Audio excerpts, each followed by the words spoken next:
Hi, everyone. Can you hear me?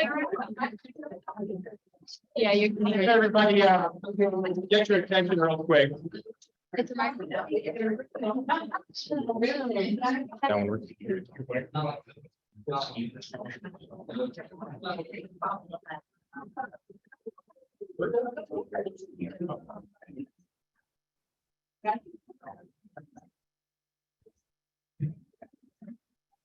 Yeah, yell at them. There we go. Hi, everyone. We're going to get started. If you can find your seats. I know we're all happy to see other humans. We can save the chat for afterwards. Hi, I'm Felicia Modest Villa. I am the 2023 president of the Bridge Association of Realtors. Welcome to this in-person Power Hour, which is something we used to do. It's been a long time pre-pandemic, and now we're getting back into the swing of things, which is very, very exciting. A big goal for us this year is just to build a lot more community and see each other in person. So this is just the beginning of hopefully a very successful and connected year at the association. I want to start off by going over some of the upcoming events that we have going on at the association that we hope to see you guys at. Feel free to bring a friend to any of these as well. We have the How to Be Fair in Fair Housing. This is going to be presented by the Bridge Association of Realtors Diversity, Equity, and Inclusion Committee.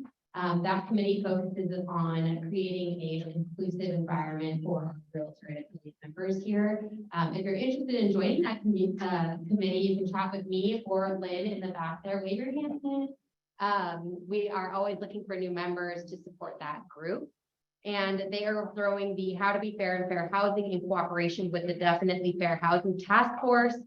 We are going to be, did it? Okay, you guys can't hear me. Okay. I can talk too, it's fine. All right, so that's going to be on April 6th from 10 a.m. to 12 p.m. and it's going to be online, so that's a virtual conference. You can find the details on the Bridge AOR website. We also have our Tipsy Putt fundraiser for the Community Foundation. That is, and the affiliate committee. So those two committees have teamed up. They're going to be putting together this awesome Tipsy Putt fundraiser. Hello. Okay. There we go. So there's going to be golfing, drinking, eating, partying, hanging out. There's going to be some raffles. So come and play games with your colleagues. We have, I believe, 80 tickets total. So you want to be one of those 80 people who are there. That's going to be April 27th from 4 p.m. to 8 p.m. And that is going to be a $40 pre-sale ticket, $50 at the door. So we're encouraging you to purchase those tickets well in advance in order to secure your spot. And we do have sponsorship opportunities available for that if anybody feels called to do so. And that is in support of our community. It went out again, huh? Yep. That is in support of our community foundation that supports our local nonprofits. They have donated over $665,000 since 2015.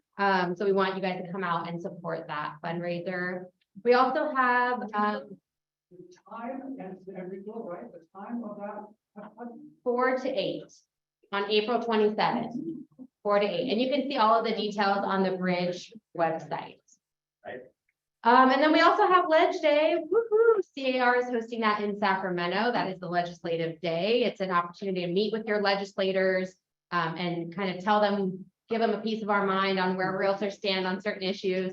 And realtors from all over the state flock to Sacramento during that time. So it's a really great time to meet other realtors from other areas and start getting involved in the association and all of the politics behind the scenes that takes place. You can register for that on the member portal.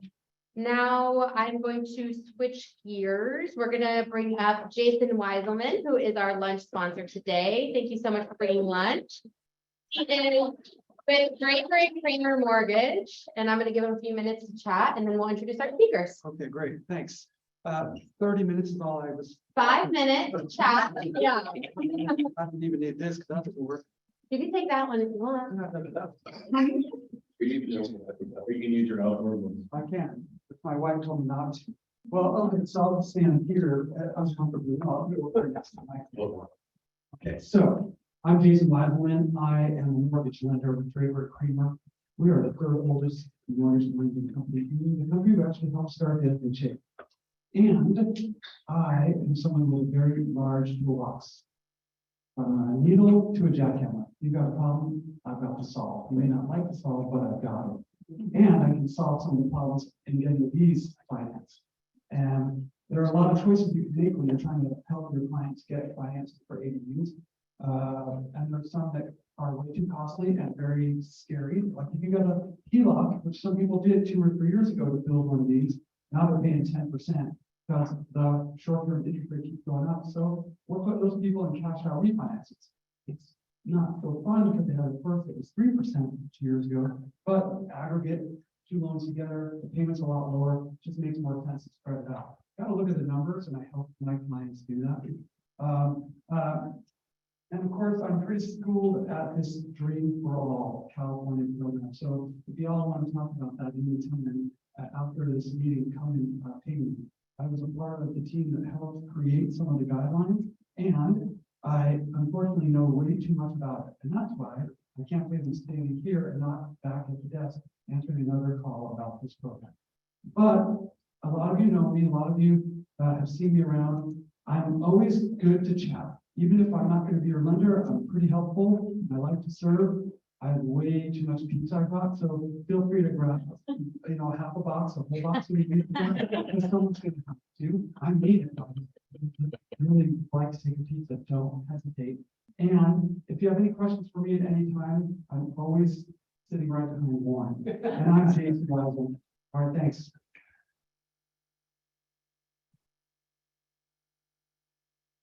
Thank you, Jason. That was not 5 minutes. You're so respectful of time. Look at that.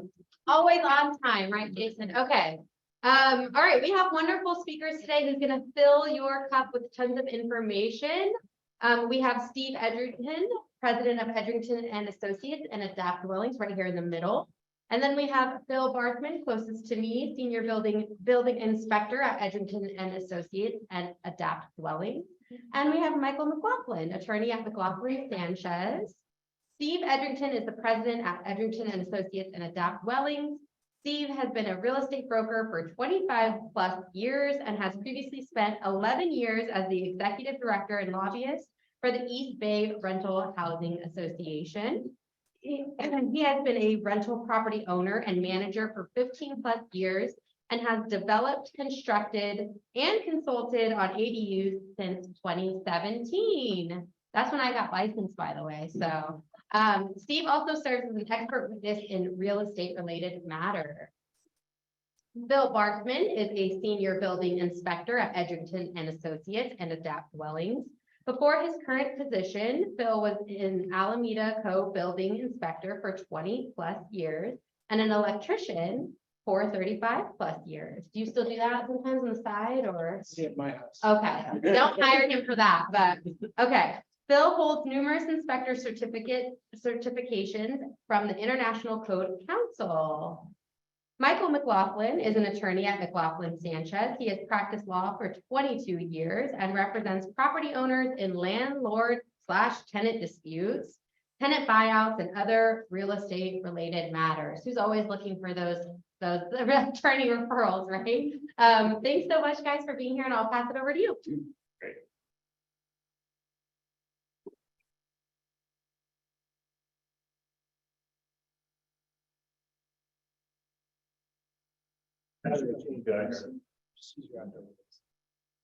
All right, as the things come in, I'm going to stand up because I need to look at the PowerPoint as we move forward.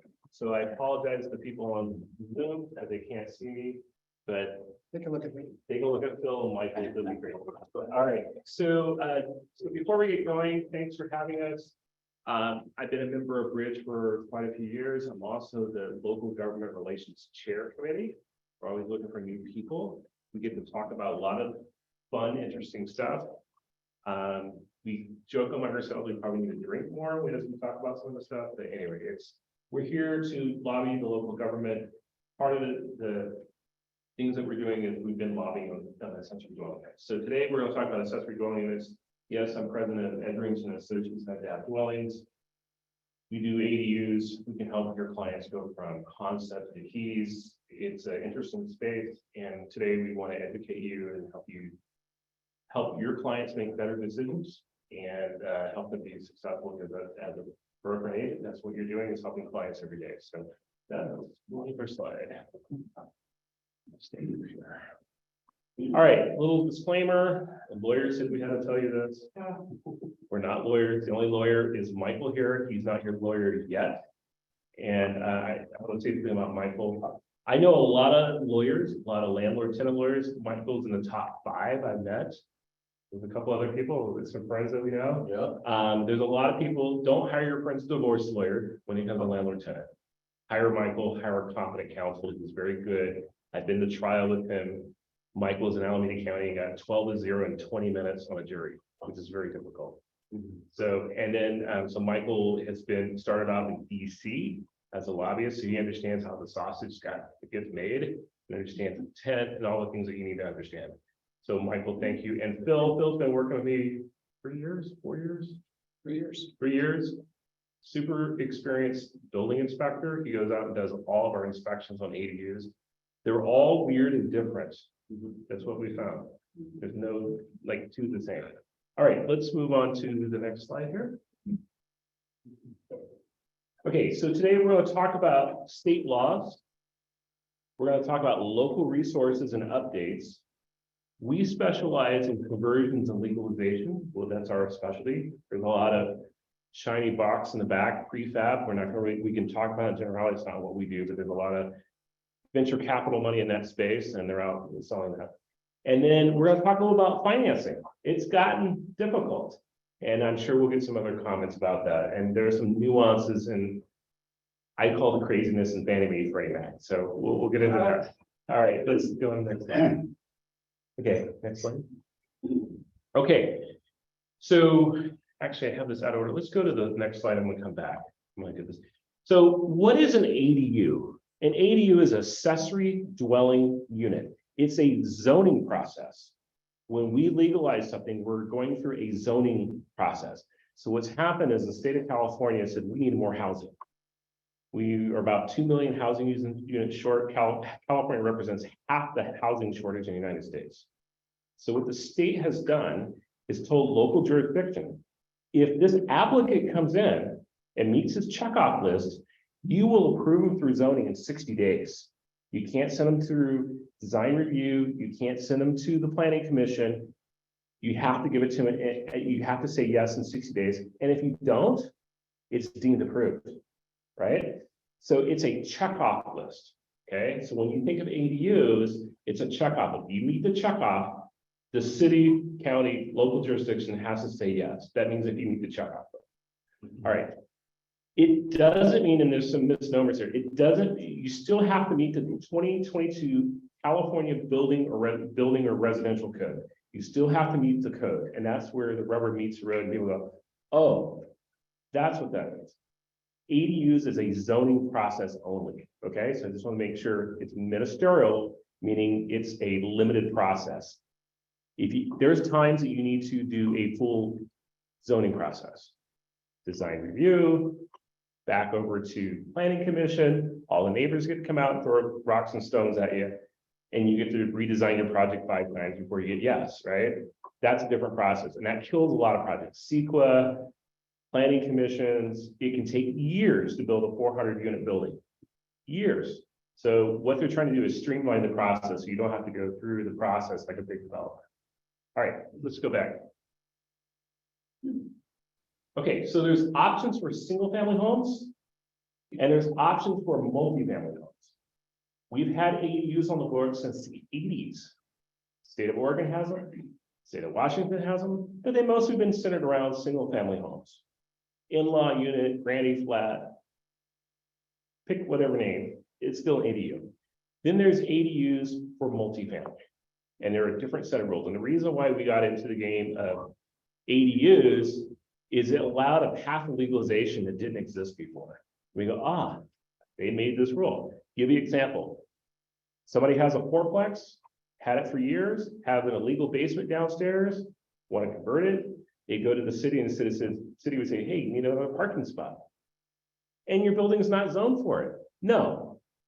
With the ADU process, there's a yes in there, and the city can't say no. We'll talk more about that. That's one of the reasons there's tens of thousands of illegal units in Oakland and San Francisco. Okay, and we'll talk more about that. All right, so a couple options on single family. You can attach it. You can build an addition, and you can attach an ADU. That's possible. You can build a new detached structure, or you can buy a prefab and have them crane it in. Perfectly good. Or you can convert existing space. Either by the way, you don't have to take photos because I'm gonna have a slide at the end. I'm gonna send you the PowerPoint if you want it. All right. And I want to introduce Warren Mead. He works with us. At the end of the day, if you can't talk to me, Warren will always be able to answer your phone. I get millions of phone calls every day. Love talking to everybody, want to talk to everybody. It takes me a long time to get back to him. Warren will call you back much quicker than me, but we do want to help you. So in terms of existing space, you can attach it, detach it. You can split your house up. You can have a 3-bedroom, 2-bath, have a 2-1, 1-1. You can do that. Phil, let's talk about junior ADUs and having 2 ADUs in your house and what the difference is. Sure. So a junior ADU is where you carved out a portion of your house. The interesting thing about a JADU is you can make it out of a bedroom. So you can have a big bedroom in your house, 150 square foot bedroom. And you can convert that with a little kitchen in there, a little stove. You don't even have to put a bathroom. You can share the ADU can share the bathroom with the rest of the house. So this is great.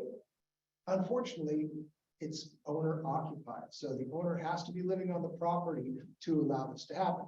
To be honest, we don't see a lot of these because for whatever reason, a lot of people don't want to spend extra money just to share their house. I mean, you don't want to argue about who's cleaning the bathroom? Yes, that too. Right? Yes. Sir.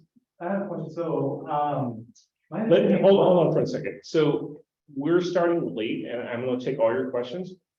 What I want to do, we have a lot of stuff in this material. I want to get through the entire material. So if you need to leave at 1:30, please feel free to go. If you have more questions, I want you to stay. We're going to answer all your questions.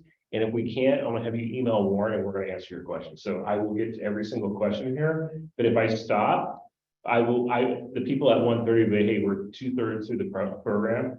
And I want to, at 1:30, if you want to walk out, I'm going to have completed all the content. Okay. I will stay for the next. So sorry to cut you off. I have several cards, business cards to hand out. Right. So we'll make sure you get taken care of. We'll answer everybody's questions. Yes. So that's JADUs. Again, we don't see a whole lot of them. Now, if you want to have 2 ADUs on your property, you can have the JADU, and then you can also add a detached ADU, assuming, of course, that you've got the property for. So you can have on a single family residence, you can have as many as 3 units there using the ADU. All right, so let's go on to the next slide. Go on to that. Okay, so the main difference between single family homes and multi-family homes is you can split existing habitable space in a house and make an ADU. In multi-family, you cannot. So the landlord can't split up that 3-bedroom, 2-bath and make a 2-1 and a 1-1. They don't want units splitting in multi-family. Okay, so that's a huge difference. Okay. So let's talk about converting non-habitable space. We are working on a project off of Piedmont Avenue called Mather. I know where it is. It's an 8-unit building there. We are working on that project down. So it's an 8-unit with 8 one-car garages at the bottom. We are converting 4 of those garages to 2 studio apartments. And we're building 2 more in the back. There's double deckers in the back. It's a 2-story building. So if you have a multifamily building that's a duplex, let's say you have a basement, you can convert the basement to a unit in Oakland, and you can add 2 more. So you can take that duplex and make it a 5-unit building. It's possible. Phil and I looked at a 12-unit building. They could have put three ADUs in the basement and built 2 out back. So they take that 12-unit building, made a 17-unit building out. Now, we say all things are possible if you want to spend enough money, right? That's kind of where the rubber meets the road. All right, so what does the local ordinance do? The local ordinance tells, the state has told the local jurisdiction, minimum height on this ADU must be 16. You can have more, you can't have less. So when you walk in with your ministerial checkoff list project, the city of Oakland, Berkeley, San Francisco has to give you 16 feet. Now, Oakland is higher, most jurisdictions are higher. The other thing that is happening is they must give you a rear and side setback of 4 feet. Now, if you put your ADU on the front, the existing front setback applies, but if most people are putting ADUs in the back, 4 feet side and rear, they have to give you that. So one of the things that we're doing, and a lot of people were in an old area, you know, that 19, I can explain the house, we've all seen it. It's a 2-bedroom, 1-bath house, 900 square feet, and the garage is in the back corner, right? We've all seen that house. They built a million of them. Our general experience, when you want to convert that garage, it's not worth it. I got one right now, it's garbage, right? Because you got to bring it up the footing up to code, the walls are this thin, it has dry rot, the floor is cracked. And Bill, why do we want to keep that garage? The zoning. So the beautiful thing about having a zero lot line garage is you get it, you go through the process for ADU conversion, you tear the thing down and you build right on the property. So what that does is that creates much more space for you to build. It doesn't take up any extra space on the property. You know, when you've got these, the reason that they've got these setbacks is required. They don't want to have buildings right on the property line so that the finals building. Okay. So there are certain steps that you have to jump through. You have to have basically a fireproof wall on the zero lot line. But otherwise, you've got to go back 4 feet. So you've just lost 4 feet on the side, 4 feet on the back. That's a ton of property. So with this being able to use the zero lot line zoning is great for owners. And so when you have that garage that's there and you tear that down and you want to build the So ADU, you don't tear it down before you get your. It's part of your plan. I got you. All right, so there's actually a third option that we got on the building. It's called a multifamily attached. Okay, and we don't have it. Oakland kind of made this caveat. So I'll just give you an example. When you have a 4-unit building on Claremont Avenue with a garage in the back corner, we're able to use the lot line and we're able to attach it. So instead of a 300 square foot freestanding building, we're able to build a 740 square foot building because I'm on the lot line. I can use zero lot line on one side and I can attach the building and I don't have to do separation between the buildings. That's a good use, especially when we're dealing in tight spaces, being able to maximize the lot. Bill, do you want to have any other comments on multifamily? You see a lot of this, and Sure. Bill's out doing an inspection. We're doing a lot of old buildings. And we're seeing, so anything, when you look at the building code, everything is sized, the power, the water. Bill, you see a lot of problems and you might want to talk about And that. that, you know, that's a lot of people kind of go in there with, you know, just happiness glazing their eyes. You know, oh, I can build an ADU. I've got $25,000. Let's go. It's like, no, it's not going to be that way because, as an example, your ADU needs to have its own electrical meter. Most of these old homes don't have the power for it. So you're talking about power upgrades. You're talking about water upgrades. We're moving to the point where we're getting less and less gas appliances. And as time goes on, we're going to just see less of that. And which is actually okay. The electrical, having all electrical is actually cheaper for you when you're building because PG&E is a nightmare to deal with. It's bad enough just having to deal with their. Really? So we did an electrical service for our building on Claremont, and after a service was sitting on the wall, we waited 7 months before PG&E said they were going to show up, canceled at 11 o'clock. Canceled again, and then they finally showed up. And so they're just a nightmare to deal with. So anytime that you can minimize that is better. But there's a lot that goes on with these. Now, when you're dealing with multifamily, what we're looking for is non-habitable space that we can recycle. So garages are good, basements are good, storage spaces can be useful. So those are the kinds of things that we're looking for in these properties where we can recycle non-habitable space and not have to build a whole new building. You're going to get a lot more bang for your buck that way. So I don't know how many people here sell multifamily. So when you look at the rent control laws. And you say, hey, I want to upgrade this building, and you take it to the city and they give you 70%.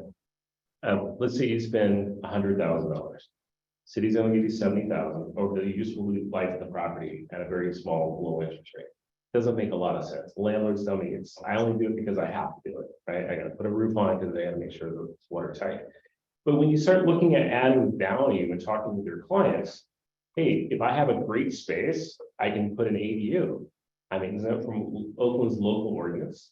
After 15 years, I followed the state. After 10 years, I followed the district. But that's the way you can add value to the building. Trying to go in and raise the rents at 3%, you know, maybe your grandkids will see rents to market or something. And it's just that sort of stuff. Now, where we can help agents is we have agents high risk when they go to list a property. They have some concerns about the unit. We'll do a report for you and put it part of your disclosure package. Or you have a buyer and you say, man, this makes the perfect ADU sense. We'll come in as part of your due diligence and write your report. Does it make sense or not? So we can help you out that way. Word to the wise, and Michael can talk. The city of Oakland, I don't know how, since the city of Oakland, I suspect have some suspect on it. They did a poll through Reddit. 90% of the listings that they said ADU or could be ADU were illegal ADUs. So from an agent standpoint, if you don't know what it is, say, I don't know. Buyer, please do more investigation. I know we want to sell the house, we want to make a commission. But if you sell the house and they have a problem with the tenant, because and Michael's going to talk about this, you will spend more money defending yourself than you ever made in the commission. We do some standard of care stuff for agents and brokers. And if you don't know, say I don't know. If your seller is wishy-washy, maybe that's not the right plan for you, because you do not want to get your E&O tied up in their problem because they sold a legal unit that you couldn't rent. Somebody bought it. And Phil, give us an example. We're working with a client right now. Oh, which one? Which one? There's so many. Yeah. So we have a lot, you know, so, and we're gonna talk more about this later, but if you're renting an illegal unit, basically that's fraud. And so there's a lot of problems that go along with that. And so we had as an example, we got a woman, she was buying her first home and it had a unit in the basement and everything was going fine. And then at the very last minute, right the day, I think it was the day before it closed, they said, oh, by the way, this is an illegal unit. And at that same time, that renter decided he was going to turn it into the city of Oakland. So now she's into her first house, she's got an NOV, and now Notice of violation. Yeah, notice of violation, and now she's got a 6'8" ceiling in the basement, which means that it's not convertible to an ADU. There's no way to do it. It's all convertible, it's a lot. Well, you know, without raising the whole house and completely replacing the whole foundation. and So, everything else. yeah, I just want to riff on that for just a second, because when you're dealing with buyers, particularly, you know, someone might be a first-time buyer and they get excited about the low price and they can afford this and they really, I had a client situation where the buyer was really excited because they could buy and afford this property. It was kind of at a song. I said, there's a reason why it's being sold as a song, because it had the illegal unit with the tenant in possession. So all of those things were, you know, and I said, you know, when you buy this illegal unit with this tenant in possession, you're not going to be liable for all, and we're going to talk about the parade of horribles prior to the close of escrow, but post close of escrow, you are going to be responsible for all of that. So just what Bill was saying, the city comes in and tacks on an NOV, it requires all of this work, which is tens and tens of thousands of dollars. So now that's your problem. You've got to fix that. And you might have to get the tenant out of the way to do that work and all of this stuff. So now suddenly that property that was a real bargain has now become a complete nightmare, because you've spent all of the money that you had available on the down payment and getting into the property, and you don't have any cash reserves to do the work that's required by the city. And the city came in, slapped an NOV and said, you got 30 days. Yeah, and so, you know, now she's coming to us, you know, and so one of the things that the city wants, as an example, oh, you've got this illegal NOV, you want to convert it back to basement, that's fine, we need plans. Oh, you want to turn it into an ADU, okay, that's fine, we need plans. Well, we do plans, and you know, for our package of plans, you're talking anywhere from $20,000 to $45,000, depending on the project. So, to have a real architect draw plans and get them through the plan check process in jurisdiction is an arduous process. There's a lot that goes on with that. We specialize in pain and suffering. We do. So, so here's this poor gal, doing, she's doing her best. And, several months in, the renter came back to the city and said, oh, can I take that back? I really don't want to be, thrown out of my place. So could I take that whole complaint back? No. Right. Yeah. Sorry. Cats hasn't been. And Yeah, it's just they a, write the bell. yeah, just a practice point for realtors, and probably most of you probably already know this, but let's say you are representing that buyer, they're very excited, they want to get in, they get ahead of themselves. The best response there is not to start advising them about the feasibility and, oh, I went to a presentation and they said it's doable. It's like that you need to go talk to a lawyer to see whether you're going to be able to deal with this tenant and what the problems might be, right? That's the first thing. And the lawyers hire us, Michael hires us, and we go out and look at stuff, right? We look at a lot of properties for lawyers, and you don't want to buy that unit.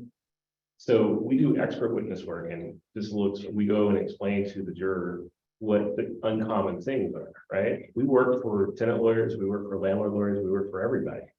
So when we go in and talk to them, and we're on the stand and saying that landlord fell below the standard of care, or that agent fell below the standard of care, because it's an illegal unit, right? You don't want to be there. You don't want to be there. And if we scare you straight a little bit today, I'd much rather never see you guys in court. And here's the deal. You have a manager, you have a question, go talk to them. Say, you know what? I'm not sure about this. You're paying part of your commission to do that. Go talk to them. Use that source. Go talk to them and say, I have a potential problem. Make sure you're covered. Make sure you speak truthfully. Make sure you disclose correctly. Yeah, and that's how we work in tandem, right? So I specialize in the rent ordinances and the landlord tenant issues. If and I deal with this all the time, somebody comes to me, they want to buy this unit, and I can tell you all about what we have to do, what the risks are with the tenant. And then they'll say, well, can I convert this space? Well, I'm not a zoning, I'm not an expert at the zoning stuff, so I'll retain Bill and Steve and have them come in, do a report. Then you, that's how lawyers and experts work together, right? So the really smart clients are the ones that get professional advice ahead of time, not get excited by the low sales price, buy it, and then worry about how they're going to deal with the issues after. And I bought a lot of property with a hair on it, and I made a lot of money. So it's not an automatic no, it's just be smart about it and get the right. All right, let's move on. All right, so let's talk about what else is in the state law. If you demolish a parking spot for an ADU, the state says you don't have to replace it. Owner occupancy, but this is actually geared towards we're in Berkeley, right? This is geared towards Berkeley. Berkeley said if you did an ADU, you had owner occupancy. State says not so fast. This is probably some political compromise until 2025. Impact fees. So it's 749 square feet or less. The city can't charge you impact fees. $750, 50 square feet or more. They can do it per rata. Phil, we look at a project and tell the difference. So I did a feasibility study up in Napa, and it was downtown. It was this old house that had a great big lot, and it had a garage on it. It's like, oh, this is perfect. This is going to be a perfect conversion. So I started doing a little bit of research. And so Napa is very proactive about ADUs to a point.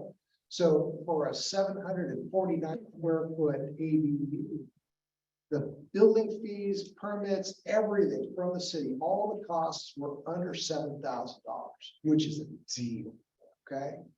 As soon as you hit 750 square feet, those fees went up to about 35,000. So they were very motivated to have small, 749 or smaller ADUs. And I pulled permits for my project in Oakland, 741 square, around 6,000. And permit fees and full building permit. That's not fees for the architectural stuff, but the actual building permit. All right, so let's talk about zoning corrections. So I have a 4-unit building in a single family home. It's existing non-conforming. You've all heard that, right? I want to build an ADU. In the past, the city would say, hey, you can't make it more non-conforming. State says we don't care. As long as you have a lawful structure, you can add ADU. We don't care about the zoning. If it's a lawful fourplex, you can build the ADU. You don't have to come into conformity. All right, building corrections, okay? There's tons of legal units. You have an NOV. You can go to the building official and request.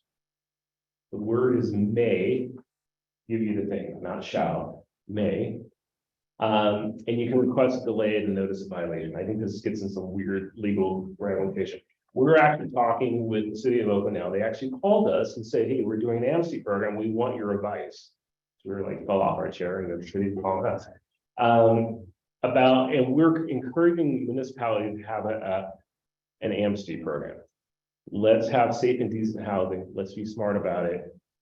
We don't think you need to go all the way to the current building code. We don't think that's a good public policy, as long as it's an adequate building code. And these cities are starting to work on it, and they realize there's a way to get to legalization. And it may not be the full-throated stuff, but now it still is. So Phil, you want to talk a little bit more about that? So you have to understand where building departments are coming. Building departments are all about safety. Could you pull a microphone? Yeah, you're right. So building departments are all about safety, okay? And they don't want to have any liability whatsoever. They want to make sure that everything is safe. How do they make sure that everything is safe? It meets the most modern code, okay? And I'm guilty of this myself. Do I think that new electrical is better than old electrical? Absolutely, okay? Does every house need to have two 20-amp circuits in the kitchen when the whole house is, a single room studio? Probably not, okay? So getting the building department on board is the tricky part, because a lot of people don't understand something about building code. Everybody thinks about building code as this panacea. Oh, it's built to code, right? Building the code is the crummiest thing that you're legally allowed to get away with. That's the reality of it. You can build and exceed code, but they don't want you to build below code. So that's where we're going to run into a disconnect, is getting the building departments to say, okay, well, that's fine. And so jurisdictions will say, oh, well, the house, this thing was built in 1973. Why don't you just use this 1973 code? So now they've got to go into a dusty old room and dig out an old book that they're completely unfamiliar with and try to figure it out. They're not going to be on board. So the bit about, oh, well, you can get the 5-year amnesty. Yes, you can. There's a potential for getting 5-year amnesty when the building official says, oh, yeah, there's no safety issues there. Never going to happen. Building officials are never going to say that, because all of a sudden, as soon as they say, oh, there's no safety issues there, as soon as there's a problem, they're on hook. Since the building burns down, guess what, Aaron? Yeah, so it looks great on paper, and I have yet to see one in reality. All right, so let's move on to HOAs. When the 2017 version of the ADU law passed, it was silenced by HOAs. 2020, they made an upgrade, and they say HOAs can't blanket prohibit ADUs. They can get into the design review. Hey, we have a Spanish style house with tile roof. You need to make your ADU Spanish style with the ADU tile roof, but they can't say no. So they can prohibit maybe a prefab or something because it doesn't look right? But my understanding is you can do ADU like townhomes or garages. They can't just automatically say no. So there's some opportunities there. We can spend a whole thing on HOAs. I have two rules about HOAs. They have 2 speeds: slow and super slow. That's been my experience. All right, let's go to the next slide. You guys all know what I'm talking about. All right, these are a couple of ADUs in process. Local ADUs. Go ahead to the next slide. Next slide. Next slide.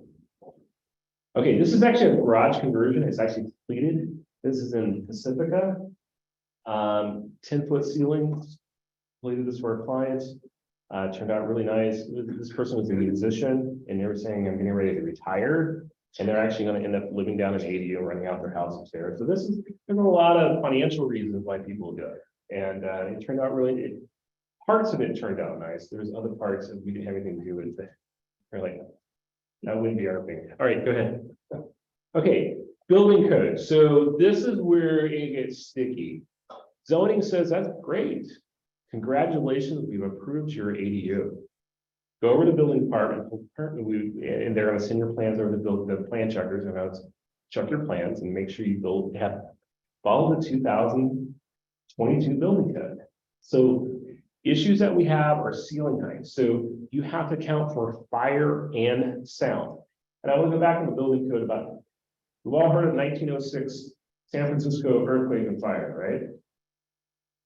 25,000 structures were lost in that fire. They had 4 or 5 story walk-up wood apartment buildings slammed together. They couldn't put out the fire. That's why we have a lot of these codes. They had to come in and dynamite. Army Corps of Engineers had to dynamite fire breaks in the city. They were having to take out buildings so they couldn't get the fire to stop. So they go, you know what? We should put firewalls between these buildings. We should do setbacks. So we can, if we show up to the fire, we can put it out. Not have it burn the whole block down. And so a lot of the codes come from a lot of practical stuff, you know, and then we look around the world, and I've been to some foreign countries, and some of the building code is just absolutely scary. There was a earthquake in Haiti probably about 10 or 15 years ago, and I remember going down to the building department, and a lot of people died. It was low. They watered down their concrete and built these concrete block buildings with no rebar. We would not do that here. When that earthquake hit, it just pancaked everything, killed a bunch of people. That's why we have building codes. So that you have the right PSI concrete, you have the right rebar sitting in it. And even with the seismic updates, it's not meant to save your building. It's like adding seat belts and airbags to your car. It's meant that when we have an earthquake, people walk out alive. Your building still may get red tagged. It may be garbage, but we want people to walk out alive. So that's why we have building codes and standards and things like that. It's for life safety. So Phil, with that, let's talk about ingress and egress on the fire code. Sure. So one of the things that, excuse me, that we have to be able to do is get in and out of our units, right? In addition, we also have to be able to get out of the bedroom. So the bedroom needs some sort of an emergency exit. Could be a doorway to the exterior, but most of the time it's a window. And so we need to make sure that we've got the proper size window for emergency escape. Okay, so the proper size window is one of the key things for bedrooms. So if you get as a realtor, you're going to go through and you're going to see a lot of people have changed their windows. They'll have the 2 narrow sliders. They'll have swapped out the old double hung windows to these 2 narrow sliders. Those are not legal egress windows. And if you've got those in the bedroom, that's a problem. Okay, so for ADUs, we still need to have that. Now, if it's just a studio, front door works. Okay, if it's a basement, there's other ways that they make it easy.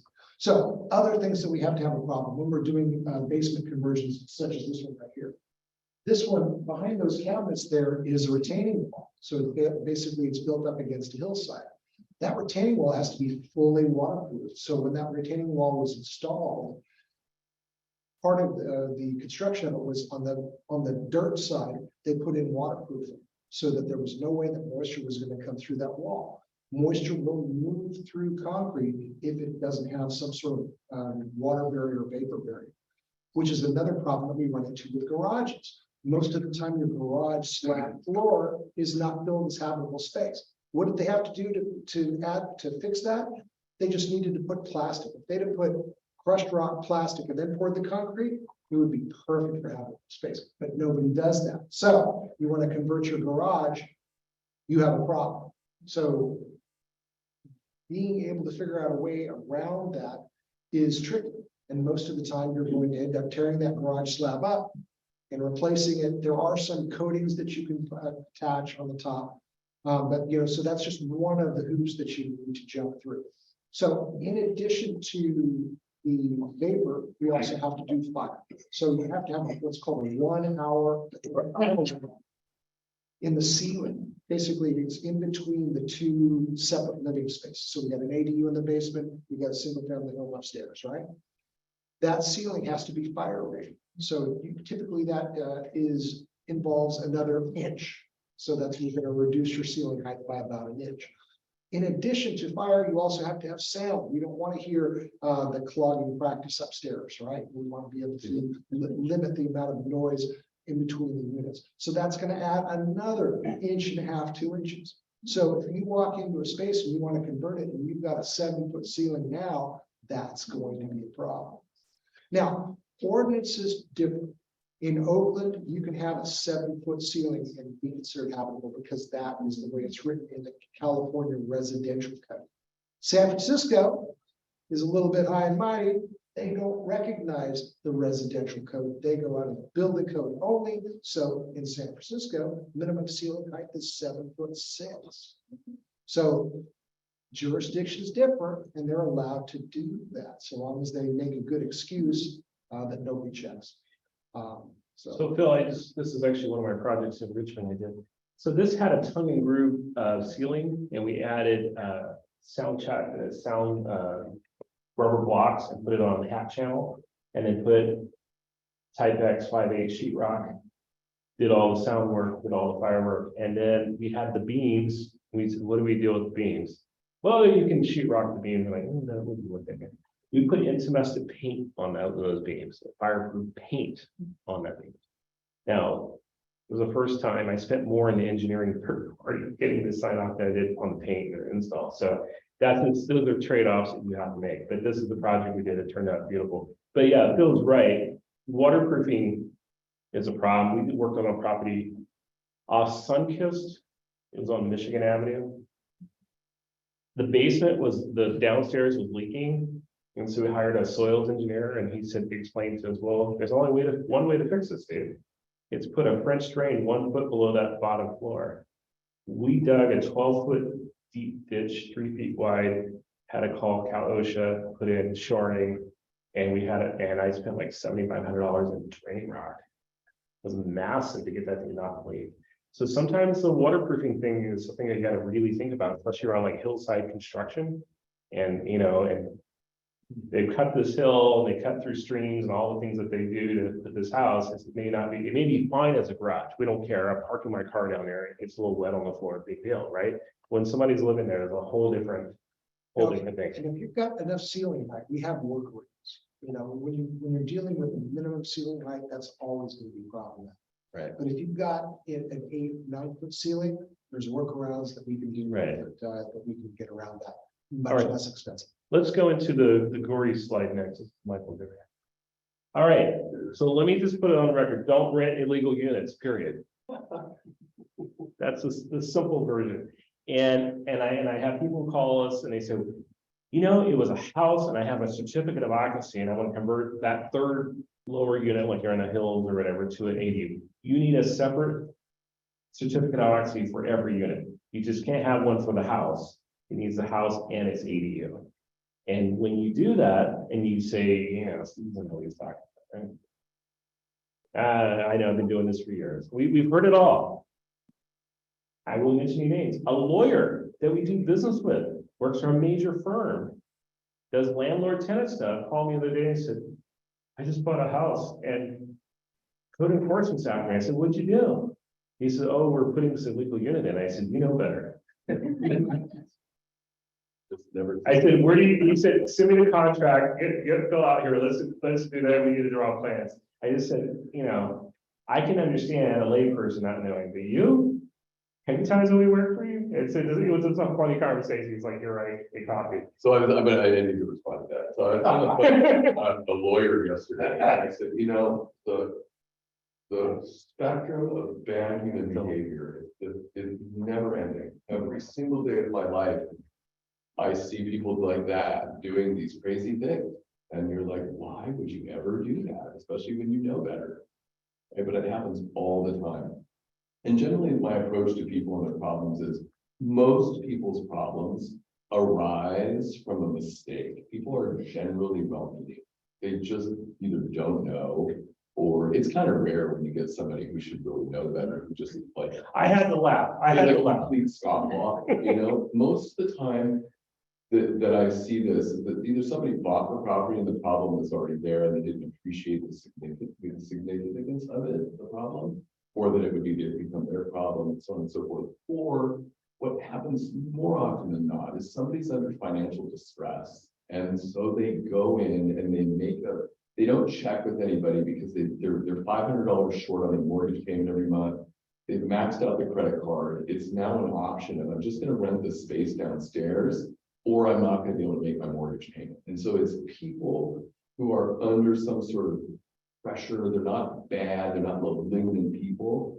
They're just making a mistake because there's something else going on. And so, but no matter what led you to that position, you do need to understand that whatever space that you rent out to somebody, it has to be permitted. It has to have a certificate of occupancy. And if it doesn't, then you're not allowed to rent that space in California. And I think most of the people in this room know that.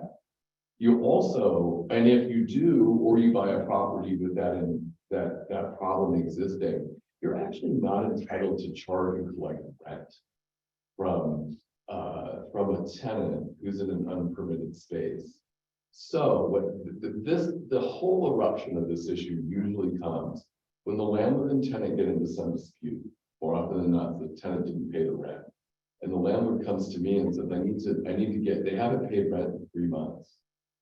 And my response, if it's an unpermitted unit, is they actually don't owe you rent, right? But not only that, but how long have they been here? Well, they've been here for 6 years, so they've always paid. And now suddenly they're not paying. Okay, so first of all, we can't serve a 3-day notice to pay rent or quit, or any notice to pay rent or quit, because they don't owe you the rent. Any notice demanding rent for which you're not entitled to collect defective on its face. And so we can't get them out under a non-payment of rent situation. But worse, they have a claim against you for all the rent that they've paid you for the last 6 years because you weren't entitled to collect it. Now, if you really got into litigation, there's a concept in the law called quantum merit, and the landlord at trial would be able, it would be relevant to put on the value of the thing taken. So the tenant got some value, right? But the court may assign very little value to that, right? So it's a little bit of a trade-off. And this is all, you don't want to be in that So situation. Michael, but here's the other step, and have you talk about it? So the landlord and tenant have a tussle, right? Yeah. Tenant calls code enforcement and says, I think my unit's illegal. Local jurisdiction comes out and cites the landlord with the NOV, and the tenant says, you know, this is a hellhole and I gotta leave. And they move out and they sue you for constructive eviction. And Correct. that's been a very common thing that we've seen. So you might want to, so there's hey, we're fighting over rent, and then they just moved out and now they're suing you for constructive Yeah, eviction.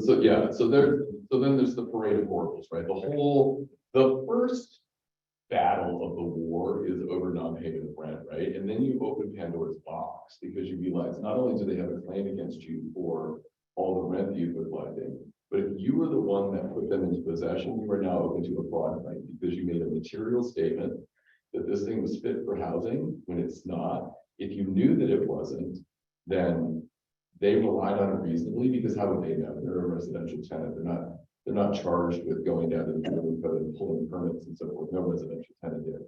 And they've been damaged because they've been living in a substandard house and so on and so forth. So you got a fraud claim. You have this whole world of hurt. What often comes with these things is some mold issue. It's like the leading cause of disputes. And they come to you and they say, there's mold. It's pervasive. It's so bad. I just got checked out at my doctor. I have this respiratory thing. I can't spend another day here. My doctor says I'm leaving, and they vacate. That's a constructive eviction because notwithstanding the fact that this is a non-permitted space, they're entitled to protection of the rent ordinance. And now they have a claim against you for it. If that was the scenario, that's a constructive eviction. If the tenant gets so, if the landlord gets so frustrated at the tenant and tells the tenant either verbally or in some defective notice, sends an email, is what I see more often than not, I need you out in 60 days. That's a wrongful eviction, right? The landlord affirmatively tells the tenant you have to leave, wrongful eviction. The condition of the property is such that the tenant finds, as a reasonable tenant would, that they can't stay there. That's a constructive eviction. Let me say this. This is very interesting. You got an A on the bar exam, but it both leads to the same spot, which under the rent ordinances is triple damages and attorney's fees. What are the damages? Well, the measure of damages is the difference between what the tenant was paying in rent and what they have to go out into the rental market. So let's say they were paying you $950 a month in rent for this, but they have to go out and find a comparable unit at $3,500, right? Trust me, the damages get to be like $600,000 or $700,000 once you do all the math, just on that claim. And then on top of that is attorney's fees. So you get a lawyer letter from one of the tenant lawyers they very often last for $1 million. Let's say the claim the tenant has here is $1 million. And that's the claim that we bring to mediation. And that's probably the biggest concern that you have in the rent ordinance, is the wrongful and constructive eviction and habit. Yeah, let's make it real here. We just went to trial. We just, Phil and I, Phil and I went to trial on a case. We know the lawyer. We testified at trial. Plaintiffs hired us, not the landlord, the plaintiffs. Verdict came back at $608,000 because they wrongfully evicted and constructively evicted their tenants. It's troubled. 1.8 million and attorney's fees. That landlord's paying in excess of $2 million in damages. Guess what? Talk about your insurance on that, Michael. You may or may not be insured. Sometimes you can get insurance, sometimes you can't. Here's the thing. Even if you have insurance, most of these policies now, most of the landlord policies are excluding the trebling of damages. They'll pay the actual damage if they cover it at all for the unit. I've talked to so many different great farmers, State Farm, agents about whether or not a claim like this is covered under insurance for an illegal unit, and all of them to a T says it depends. Depends on the situation in the policy. If you have they need to tender the claim, then the claims adjuster will make a determination about whether we have insurance. But guaranteed today, 10 years ago was a little different, right? But the policies today exclude the trebling of damages and attorney's fees. That's the meat and potatoes under the code, right? The first damage we're going to get is like the actual damage is like $200,000 in rent differential, triple plus attorney's fees. So all that tripling, they'll say, okay, we're exposed. The insurance company will say we're exposed to 200,000, right? That's what we're bringing to the settlement table. But the tenant is refusing to settle for less than 850. And so that delta there between 850 and 600 at mediation is the landlord's exposure. Because the insurance company is saying we've excluded the tripling of damages in the attorney's fee under the code. So even if you do have insurance, you need to really understand the extent that you're insured and what you're still exposed to.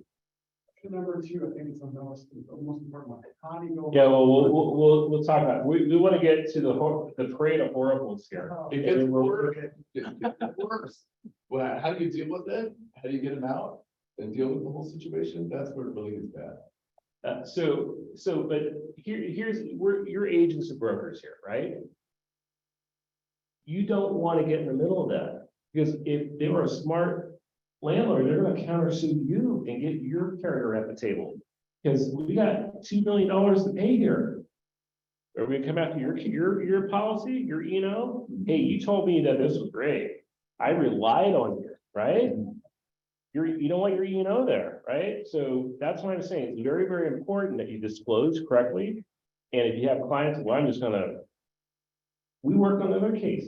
They had a downstairs, they built ADUs and did a seismic upgrade. They were running jackhammers. The tenants, the interesting part, one of the workers, it was so noisy, the workers had to go across the street and talk on their cell phone. Imagine how noisy it is. And this is, of course, in the middle of Excuse me, can COVID. we get onto ADUs? No. We're talking more about legal stuff. I appreciate it, but I want to know about how to add ADUs. Sir, I'm sorry. Sir, the reason why we're saying this is because we're gonna tell you how to do it correctly and not get sued. That's where we're going. We're not getting down to it. I'm watching the clock right here. Okay, we're gonna answer your question. So the question of how to do it correctly is, right? We will do the assessment for you, and we're going to get you through the city of your local jurisdiction and get it approved. And you're gonna do it correctly, and we're gonna work in tandem. You're gonna hire a lawyer, your client's gonna hire a lawyer, and they'll turn around and hire us, and we're gonna work in tandem. That's how we're gonna fix it. Okay, the reason why we talk about all the scary stories, I understand. I understand, but you need to do that. We've all heard the stories. Okay, We thank you. really have, I think. But we're, I want to learn. I'm enjoying it. Thank you very much. I'm learning a lot. All right, thank you. Yeah. All right, so the point is, we want to do it correctly because we got to get you through the city. We got to deal with the tenant. He's going to deal with the tenant. We're going to go through the crazy city of Oakland, city of San Francisco, and get it approved for you. And then we're going to work with your contractor. It'll be us, your contractor will help you get it built. But we're going to help you do it properly so you don't make all the other tenants mad when you're doing it and you end up getting sued. That's why we bring up these stories. All right. Next one. All right, we're going to talk about a little bit of rent eviction controls. This is a challenge for you guys if you have a single family home and you decide to build an ADU, if it's a rental property. When you build an that ADU in the back, you may no longer be exempt out of Costa-Hawkins. So Costa-Hawkins is a provision for single family homes and condos. In this case, we're talking about single family homes.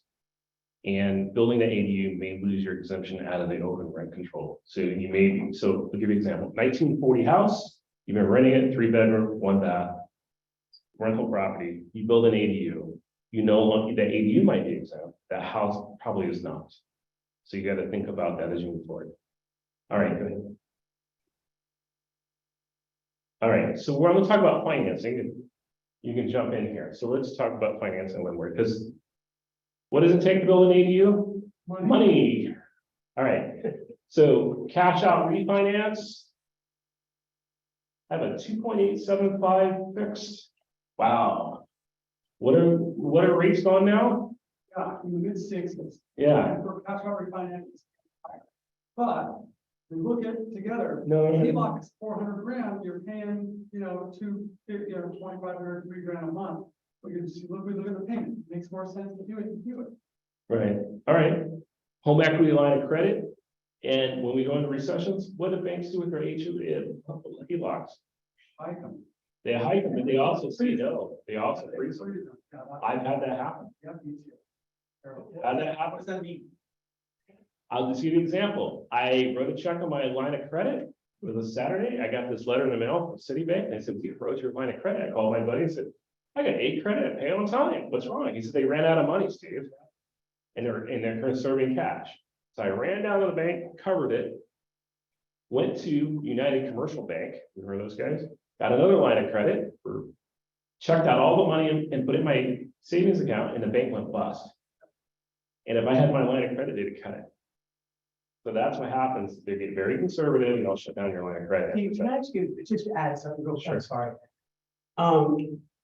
Is an ADU, to help this gentleman here understand, an ADU is another unit. An ADU is an apartment. It's not an ADU. It's something that was built using the ADU process. Right. And so all of this is the ADU process. It's just the ADU, Right, you still have a rental unit. So it's not, ADU is not some separate little thing. over No, there. it's not. It's a house. Right. It's an extra house. And the other thing is we might see is more second mortgages because I got to break first. I don't want to break that. I got to pay on that. So we'll see second mortgages. All right, go ahead. Construction renovation loans. When we start getting into recession, banks get really conservative, really conservative. All right, let's go to the next one. And the next one here. Okay, so if you have a single family home, I read the Fannie Mae guidelines. If you have one ADU, they'll take it. They won't count the income, but they'll let you have it. When you get into 2 to 4 unit buildings, duplexes, triplexes, and fourplexes, you probably won't qualify for Fannie Mae and Freddie Mac. Weird, dumb, in my opinion, but that's the rules.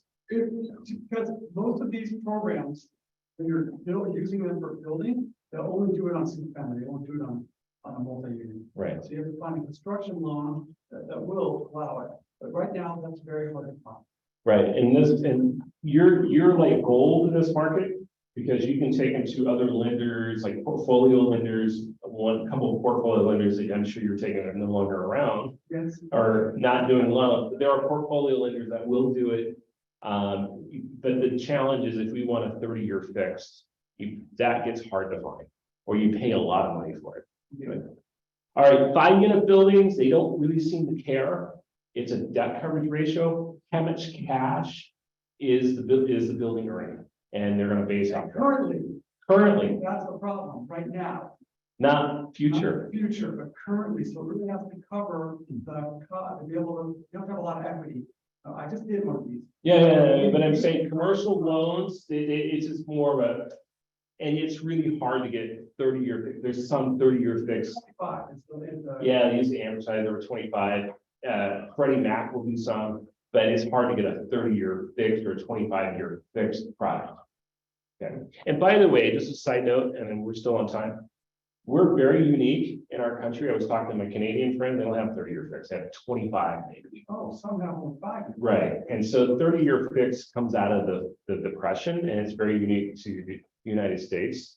And we're very lucky to have it in that we have Fannie Mae, Freddie Mac that will basically buy debt. 90%, it's about 90% or more the homes go, the government is owning your debt. Okay, you can go down from pretty quick. Okay, risk. There's some really difficulty in financing. Having a good, solid lender to help you through this will work with you in that. If you're a single family homeowner and you've never been a landlord, becoming a landlord is sharing a lot with somebody and dealing with rent and eviction control, that can be daunting. The other landlord, people that own rental property, we're dealing with it now. This is another thing. Substantial return on investment allows for rental income. It will increase your property value. MLS has done a much better job of documenting it. I remember in 2017, we sold this house with an ADU. We're like, there's no data out here. We're just like putting it out there. And so we hit our numbers, but we were like very concerned because of this lack of data. Now there's more data out there.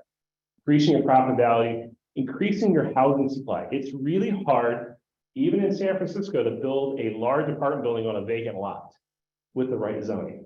I think the ADUs are kind of this happy medium. We don't change the character of the neighborhood. We're adding a unit in the basement or in the back. Move-in mom. I was in San Diego over the weekend, and my friend, their adult kid, yeah, he's working at the bar, he's figuring things out in his life, he's in the back in their back ADU. So, you know, it happens, right? They're like, he'll figure it out at some point. So, but anyway, let's go ahead. Okay, here's our recommended process that we recommend is a feasibility study. Phil does our feasibility study. We go out and look at the property, we write your report. And I'm just going to tell you right now, more than 50% of the time, people don't move forward. They have an unrealistic expectation of what it's going to cost. Wow, I got to go through that. No, I don't think I'll do that. We can, yes. I want to pop something really quickly. LHFA has a program where they're going to give you can get it. You can put $2.50 in coffers. But they have a program where they'll give you up to $40,000 to cover this. Okay. Feasibility study and all of this. Right, but whether they pay for it, you pay for it, it's super important. We want to get you to know as quick as possible. If you don't want to do it, Warren and I were talking, I don't want to do a feasibility. It's fine, we'll sign you up for a $40,000 project, and when we hit a wall, we're sorry, you know. But there are a lot of things that we go through to make sure if it's not right for you, we want a happy client. We want to make sure that you get to know quick. And not everybody's winning. So once you decide how to move forward, we will go out there, do the as-built, do the design, deal with the plan check comments. It's back and forth with the cities. Some cities are better than others. The little small cities actually outsource their plan checking. It's funny, we see the same plan checker in multiple cities. Same comments, you're like, they must have that as boilerplate. Anyway, some of the time that's back and forth, and then we can do construct administration. We're there to help you and your clients. So if you go out, they'll go out, we'll read your plans, we'll make sure it's being built a plan and being built to building code as safe. Phil, you were an inspector for many years. How long do you spend on the site as a building inspector? You know, it's not, so generally as a building inspector, I was going out the door with anywhere from 15 to 20 inspections a day. Use the mic. Sorry. So as a building inspector, I would go out the door with anywhere from 15 to 20 inspections a day. Now that's everything from water heaters to full houses. So you try to, you know, work efficiently as you can, but you're not getting as much attention. If you've got a full-blown project, you may not be getting the attention that you need. Some, depending on the inspector, sometimes that's a blessing.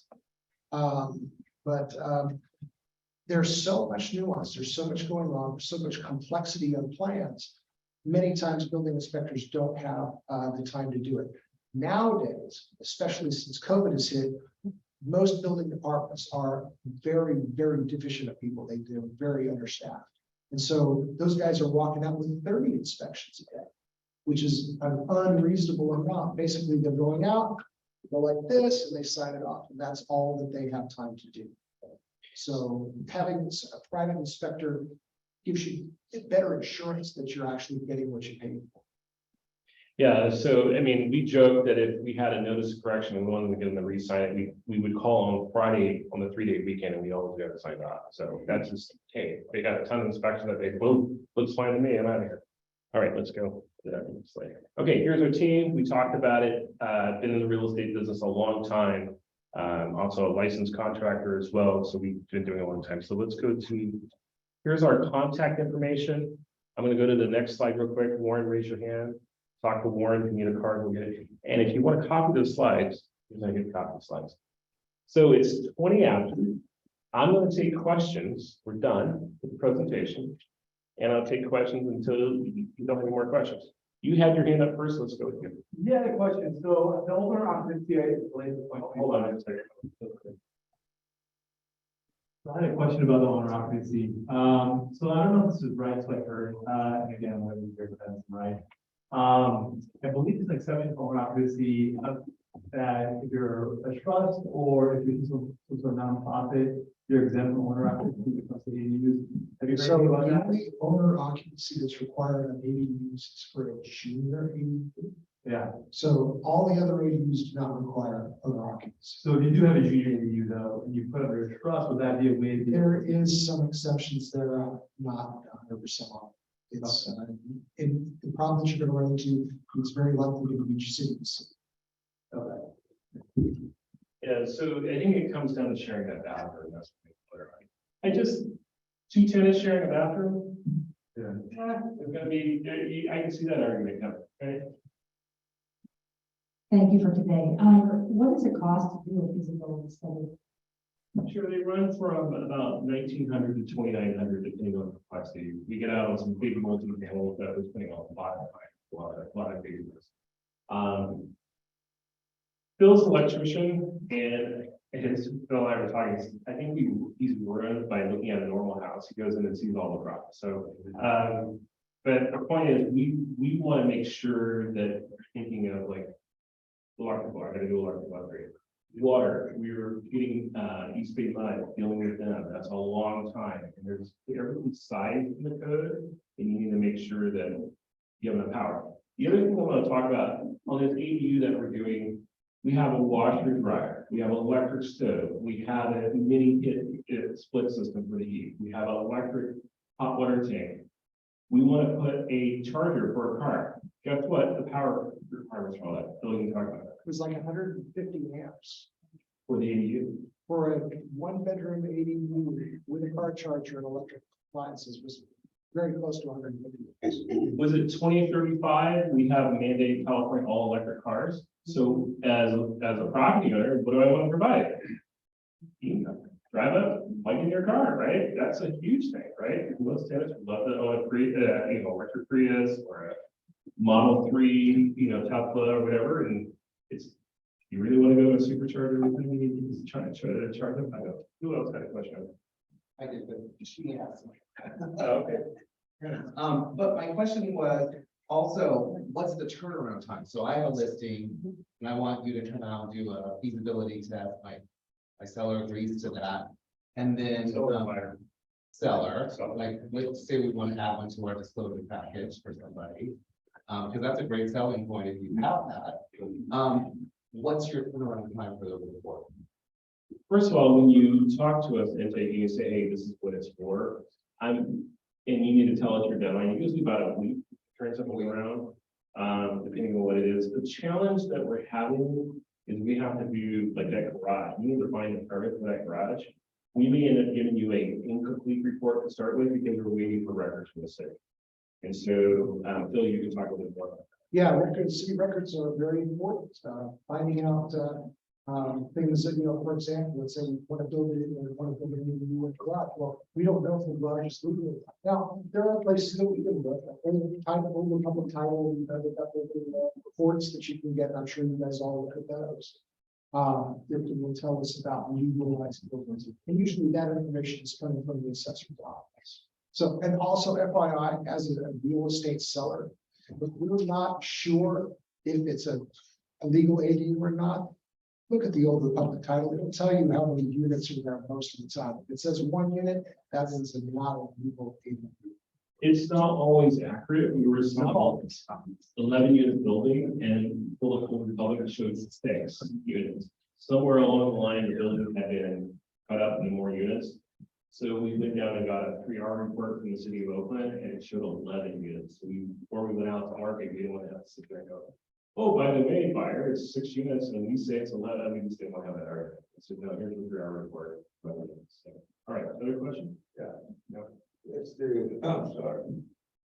Yeah, let's say somebody like an agent call you upon, say, okay, there's possibility of an ADU at the back of his house. Okay, what's the turnaround time, from you guys to get an approval for that particular project? Okay. So from the time let's say you decided I want to do this, we'll go out and do a feasibility report and you say, yes, move forward. Probably about 6 months to get it. So from the time we design it, submit it to the city and get approval where the city comes back and says, you have a set of approved plans, bring your contractor down and pull the permit. Roughly about 6 months. It was longer. It's starting to shorten up a little bit, but I'm thinking in reality, for an ADU project, you're probably talking from concept to jingling the keys, probably a year. Just from the production of, getting it approved, getting all your subs in place, your general contractor. What is your charge? You have fees. Well, we charge the inspection fee up front, that's one. And then we charge, depending on the project, for the architectural fees. But our job right now will be to approve set of plans, and we are general contractors, but you want to bring your own contract, all this fine. Yeah, I just say about a year, you can speed up other things if you want to prefab something part of it, if you're going to prefab it, but to build it and get everybody in place. I don't know if you've been out talking with subs and general contractors, but they're starting to slow down a little bit. But people are like, I don't have time. I don't have time. I think that's going to change. And what we're hearing is some of the contractors. The other thing that's causing some delays too, is there's still a lot of supply chain issues. So getting electrical parts, getting construction materials has been problematic. If you want to do anything that's simple and custom, that's just going to take longer. If you can do everything off the shelf, it's going to be faster. So, when you're thinking about, how long these things take, you have to bring into mind, how fussy am I going to be? Am I going to want to, as an owner, do I want to go over every single finish? Do I have the capacity to say, okay, I want this finish, this finish, this finish at the very beginning stage, or the type of person that says, oh, maybe I have to look at it, So owners, clients tend to be one of the big things that slows a project down. So, if you're easy, and you just want it done fast, and you're willing to go with standard products, you're gonna have a much better time. So if you want the chrome Delta faucet from Home Depot, that's one thing. If you want the Hans Grohe custom thing and it's special order, and it's hard to put in, and the plumbers look at it and charge you 3 times the amount to put it in. Those are considerations. We're dealing with somebody right now and we think we want a deck. Oh, we think we want this. We think we want that. And it's like, okay, the best thing is have a complete set, side on stuff and move forward. If you start making changes out of the field, they're inexperienced. They're lovely people, but they're inexperienced. Those are change orders and they cost money. So we just have to. I have 2 questions. One, the 3R report, what is that? And my second question is regards to the 60-day, response that you're supposed to get the state mandates. What is that process with regards to the ADU? Sure. So the 3R report is a residential report. Basically, the building official is saying this is what we see at the property on paper. So what they will do, the building department will go through and they will look at all of the records that they have for the property in question. And from that, all of those records, they're going to determine what's going on. Okay, so most of the time, and this is something that comes up a lot, certificate of occupancy. Okay, most single-family residential do not get certificates of occupancy. Most building departments do not issue that. Your certificate of occupancy is your signed off building permit. So we look at so the description on the building permit is key, okay? So if the description on your building permit says single family residence with a detached garage, 3 bedrooms, 2 baths, and that's signed off, that's your certificate of occupancy. Any modifications to that also have to be done on permits. So the building department's going to go through, the original house is 2 bedroom, 1 bath, but then in 1950, they did a 2 bedroom addition. So now it's a 3 bedroom, 2 bath. And so they're going to go through all of those things and they're going to figure out what you're legally supposed to have. Because I don't know if you've noticed, if you're as a realtor, people get all happy about building stuff and they don't let the building department know. So next thing you know, they've got an addition, an extra bathrooms, all this other stuff that may or may not be. And so the 3R report is primarily there just to give you an idea of what has been officially passed through the building department.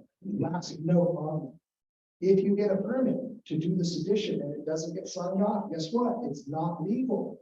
Okay, it's so important that you follow through and get the final. Everybody thinks, oh God, got the permit, thank God. No, that's not the end. It's not. You still have to build it, the permits still have to get signed off, and the process needs to be. All right, let me get to the second half of your question. So there's the local jurisdiction control zoning, how high setback, what it looks like. The ADU process is meant to overlay that and have a ministerial process to tell the local jurisdiction, if you, the applicant, fill out the checklist, they have to say yes. That's a 60-day process.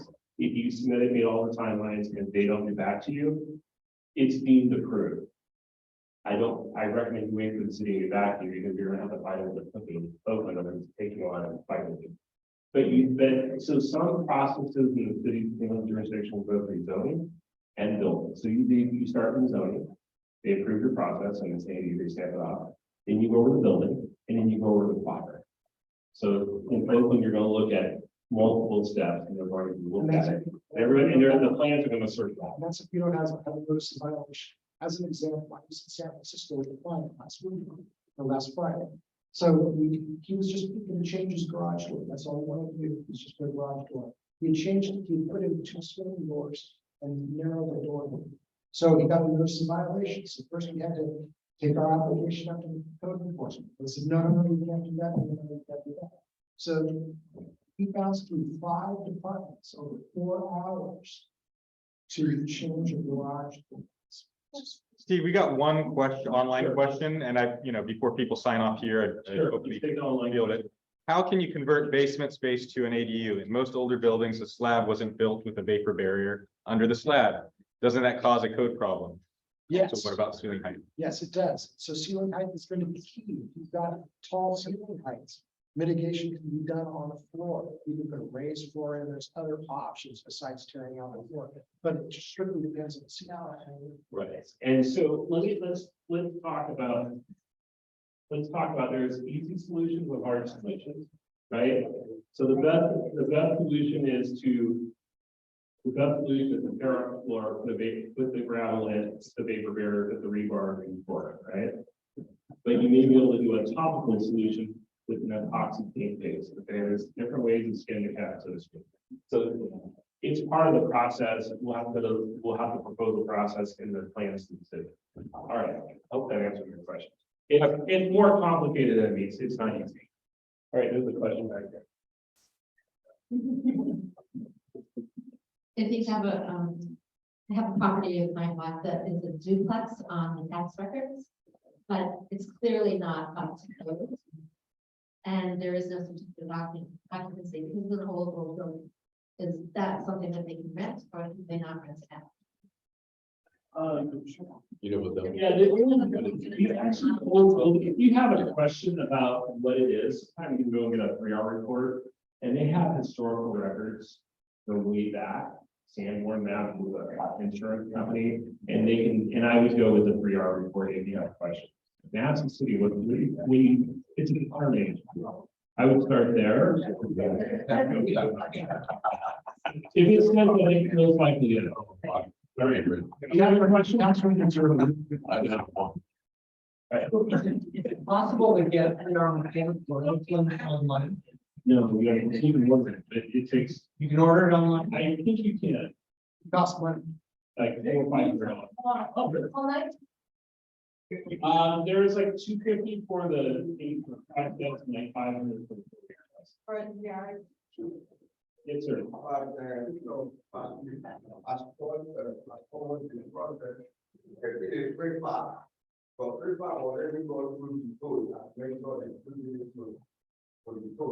Yeah, let's talk about prefab because a lot of people say prefab. Okay, so most of the prefab builders are going to people that build mobile home parks and they're building them either they build them for them. But what they're trying to do is get it California or HUD approved. Okay, that's where the struggle. Okay, I was actually from once in one. So you still have to pull a permit for the foundation, all the electrical, all the plumbing, and you have to inspect it. So you have to be a special contractor to build it. You have to be a special contractor to haul it down the street, and you got to be a special contractor to install it, and you have to have a general contractor's license to do all the work. There's like 4 specialties that you have to have.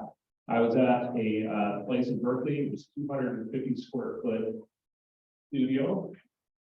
The cost end was $1,000 a foot. It wasn't necessarily cheaper. And they hired a crane, and I asked them to pay for the crane. It was $20,000 for a crane. Because it's one of those biggie cranes come down. They have 2 flatbed semi trucks that come with them. They block off the street. They do traffic control. They're picking up leaks. You know, Yeah, the the crane whole. was 100 feet tall. It's crazy. Yeah, and so Julie, from picking up the box, putting it back 30 minutes maybe, or less. It took more time setting up, blocking up the street, Oh, sure. setting down, it was crazy. But it wasn't necessarily cheaper, was it faster from a construction side? Sure, because it got done in the factory. We're also seeing 19 MLK, they're putting together a multifamily prefab. They built concrete, podium, they stacked 5 stories apartments on it. We went by one, then they dropped it. That whole project stopped for 60 days because they dropped it. They had to start, think of it like a public block, right? There was one in West Oakland, they screwed up and we get out part. The windows don't line up. And I talked to one of the guys, said, yeah, the foundation wall is about 2 feet. And we had to recut all the windows. Steve, we got one last question online and then maybe we'll wrap it up and then you can, Yeah. anybody wants to stick around, just stick around. Somebody, Janet online says, I have heard that the city of Oakland has plans for ADUs. Are they a viable option? Yes, that's very, as long as it's fits your unique situation, absolutely. Right. Yeah, they have a lot of cities. My brother moved to Citrus Heights, California, and he's now building ADU. And I said, well, my brother, I mean, charge you too much money. I'm like, it's free, right? Now, I love you, but I'm not doing it for free because I got to pay you to do it. I said, go online in Citrus Heights, and it's like 3 basic ADUs that you can download. They're pre-approved. The only thing that I would say when you start doing is making sure it has the right details so you don't get caught in change orders. That you're very clear what I want. Do you want style 100 white tile, or do you want some custom? Research first, figure out what you want. Making decisions on the fly is expensive. Absolutely. Have an understanding of what you want before you start ordering things so that you don't have to go back. All right. Thank you for having us. So,